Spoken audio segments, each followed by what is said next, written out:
Jamie Metzl is a senior fellow at the Atlantic Council and served as Director for Multilateral Affairs on the National Security Council during the Clinton administration. And it's been a while. Great to have you with us. Thanks, John. Nice to see you. Okay, well, these threats have been made, chests have been thumped, both sides have been leaking information. So with so much domestic politics involved on both sides here, is the only certainty right now that Nancy Pelosi will be going to Taiwan at some point? I don't think it's certain, but I believe it's likely, and I believe that it will happen relatively soon. China is making clear that there will be consequences, and from the Chinese perspective, they now have to respond in some meaningful way. And the United States has made clear, and the United States government has made clear that if Speaker Pelosi decides to move forward, and there are too many shenanigans, the United States is going to respond very aggressively. And so if she goes, the best case scenario is there's some kind of kabuki theater where the Chinese make a statement and we make a statement and nothing escalates. But there's a very real possibility that there are miscalculations or calculations, and there's an escalation that could lead to something meaningful and dangerous. The last Speaker of the House to visit Taiwan back in 1997 was Newt Gingrich. He wrote in Newsweek, what happened when Beijing threatened to cancel his trip to the mainland because he was visiting Taiwan. He writes this: National Security Advisor Gardner Peckham informed Beijing that the Chinese Communist Party does not dictate the travel plans of the American Speaker of the House. When the communists persisted, Gardner shocked them by saying we would happily take the extra 3 days and have a longer, more extensive visit to Taiwan. At that point, Beijing backed down and we settled with a face-saving compromise. That was, they went to Taiwan via Japan, not directly from the mainland. But 1997 China is not 2022 China. The economy is 20 times bigger. They spend almost 20 times as much as they do on the military. Do those numbers, do they impact the decision about how to make this trip rather than whether or not this trip should happen in the first place? Oh, absolutely. The United States treats China differently than we treat most any country in the world because of the size of China's economy, its military, its impact on so many other issues.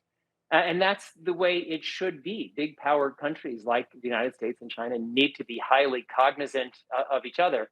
At the same time, if the United States puts itself in the position of continually backing down in the face of Chinese blustering and threats, that's going to incentivize them to do it more and more. And our room for maneuver will be more and more limited. And so whether or not this is the right place to push back, in many ways, it's advanced so far because Speaker Pelosi just expressed her interest. China has been extremely aggressive and threatening in its comments. And if Speaker Pelosi decides to make this trip, the United States is going to have to back her fully. You know, all the usual reasons apply for why Taiwan is such a red line for Beijing. But there's also this leadership conclave, which is happening in the coming months, when Xi Jinping is expected to get the green light for a third term and become dictator for life. And much of that has been built on his hardline approach towards Taiwan. So if Pelosi goes to Taiwan, what will be the impact domestically for Xi? What does he do to sort of counteract that? Well, that's the essential issue, because Xi is now going for his third term. By all accounts, he's going to get it. And he's doing it at a time when the economy isn't going well in China. This zero COVID policy is not going well.